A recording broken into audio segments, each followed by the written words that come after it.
મહેસાણામાં રાધે ગ્રુપ ઉપર આઈટી દ્વારા દરોડા પાડવામાં આવ્યા। રાધે ગ્રુપના મહેન્દ્ર પટેલના ત્યાં આઈટીના દરોડા, મહેન્દ્ર પટેલ અને ભાગીદારોના ત્યાં દરોડાની કાર્યવાહી ચાલી રહી છે। 2 ડઝનથી પણ વધુ સ્થળે આઈટી દ્વારા દરોડા કરવામાં આવી રહ્યા છે, જેમાં મહેસાણા, અમદાવાદ અને મોરબીમાં કરવામાં આવી રહી છે તપાસ। રાજકોટના નેતાના જમાઈને ત્યાં પણ દરોડા પાડવામાં આવ્યા છે। મોરબીમાં 2 સિરામિકને ત્યાં પણ તપાસ કરવામાં આવી રહી છે। તો મહેસાણામાં નામાંકિત રાધે ગ્રુપ પર ઇન્કમ ટેક્સે તવાઈ બોલાવી। પાયલ અમારી સાથે જોડાઈ ગયા છે। પાયલ, આઈટી દ્વારા દરોડા પાડવામાં આવ્યા છે રાધે ગ્રુપ ઉપર, કેટલી જગ્યાએ દરોડા પાડવામાં આવ્યા?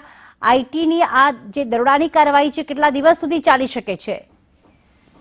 ચોક્કસ પ્રીતિ, મહેસાણાના જે નામાંકિત ગ્રુપ છે રાધે ગ્રુપ, તેના ઉપર ઇન્કમ ટેક્સે તવાઈ બોલાવી છે। રાધે ગ્રુપના જે મહેન્દ્રભાઈ પટેલ છે અને તેમના ભાગીદારોને ત્યાં પણ ઇન્કમ ટેક્સના દરોડા પાડવામાં આવ્યા છે। આ લગભગ 2 ડઝનથી વધુ પણ જે સ્થળો છે ત્યાં ઇન્કમ ટેક્સ રાખ્યું છે। મહેસાણા, અમદાવાદ, મોરબીમાં શરૂ થઈ છે તપાસ, ત્યારે રાજકોટ જિલ્લાના એક જે રાજકારણી છે તેમના જમાઈના ત્યાં પણ દરોડા છે અને મહેસાણાના રાધે ગ્રુપનું સાથેનું તેનું કનેક્શન હોવાના કારણે ત્યાં પણ દરોડા છે। અત્યારે હાલ તો અધિકારીઓ આ જે ટોકન છે જે રાધે ગ્રુપ છે તેના ત્યાં ઇન્ક્વાયરી ચાલી રહી છે। અંદર જે અધિકારીઓ જે છે તે તપાસ હાથ ધરી રહ્યા છે।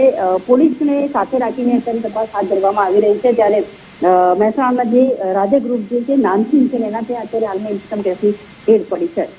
આભાર પાયલ તમામ વિગતો માટે।